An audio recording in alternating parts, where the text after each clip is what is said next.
Duygusal anne çocuk hikayesi. Yine akşam karanlığında varmıştık mahalleye. Çukur kayalıklarda oynarken birçok defa düştüğüm için ayaklarım yine yara içinde kalmıştı. Arkadaşlarımdan ayrılıp eve yöneldiğimde annemin avlu kapısının önünde sinirli beni beklediğini gördüm. Daha önce defalarca uyarmıştı beni uçurumlarla dolu o yüksek kayalıklara gitmemem için. Fakat o zamanlar yaramazlık kanıma işlemiş gibi durduğum yerde duramıyordum. Korkuyla yaklaştım yanına, arkasında bir şey sakladığını hissetmiştim. Birkaç adım daha korkuyla yaklaştığımda elini arkasından çekmiş ve bizim yörede çık çık dediğimiz taze ve kırılması zor bir filiz dalı çıkarmıştı. Anne vallahi bir daha gitmeyeceğim diyecek olduğum an ise bana vurmaya başlamıştı. Her vuruşunda esnek filiz dalı vücudunda derin bir kızarıklık ve acı bırakıyordu. Ben sana bir daha uçuruma gitmeyeceksin demedim mi? Yüreğime mi indireceksin sen diye bağırıp çağırırken bir yandan da gözyaşı döktüğünü görmüştüm. Babam evden koşup zor durdurmuştu annemi. Ben ise madem üzülüyor, bana neden vuruyor diye içten içe bu durumu sorgulamaktan kendimi alamamıştım. Belki vücudumdaki acıyla bir saat ağladım akşam ve annemle küsmeye karar verdim. Bu yaptığından dolayı. Yaptığı yemeği yemiyor, bana laf atınca cevap vermiyor, annemle aynı ortamda bulunmamaya özen gösteriyordu. Hemen yanımızda evleri olan amcamlarda yemeye başlamıştım yemeğimi ve tam bir ay hiç konuşmadım annemle. Ne kadar yanıma gelip arayı yumuşatmaya ve benimle konuşmaya çalışsa da oralı olmadım. Geceleri odama geldiğinde uyuyor numarası yapardı. O da gözyaşlarıyla saçlarımı okşardı, fakat tüm bunlara rağmen sokak ortasında beni dövmesini affedemiyordu.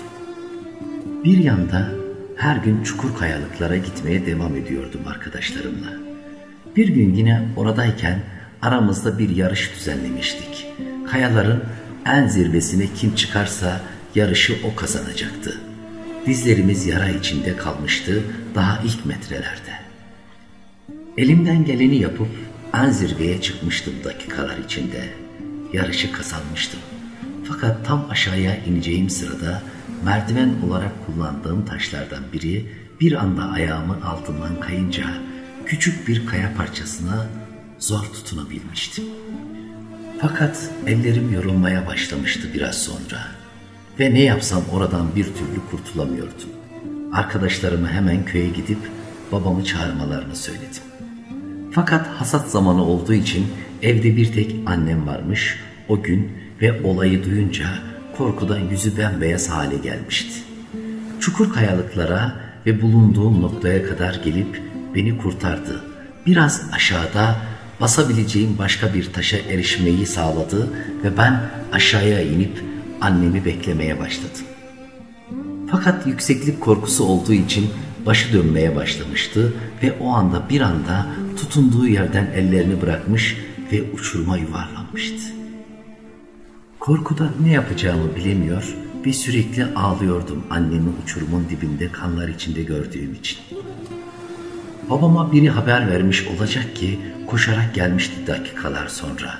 Annemi kucağına aldığı gibi şehre doktora götürdük birlikte. Fakat annem uçurumdan düştüğünde vücudu çok ağır hasar almıştı ve o günden sonra felç kaldı. Ne konuştu ne yürüyebildi. Hastaneden eve geldiğimizde salonda büyük bir pasta görmüştüm. Canım oğlum, doğum günün kutlu olsun yazıyordu üzerinde. O akşam yüreğimdeki acı ve suçluluk duygusuyla hiç durmadan ağladım ve o günden sonra kendimi hiç affetmedim. Her gece evdekiler uyuduğunda annemin yanına giderek saçlarını ben okşuyordum bu defa.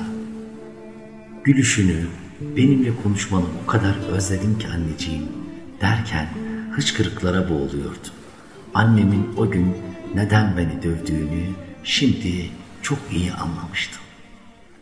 Bana söz dinletemediği için korkutma yolunu seçmişti.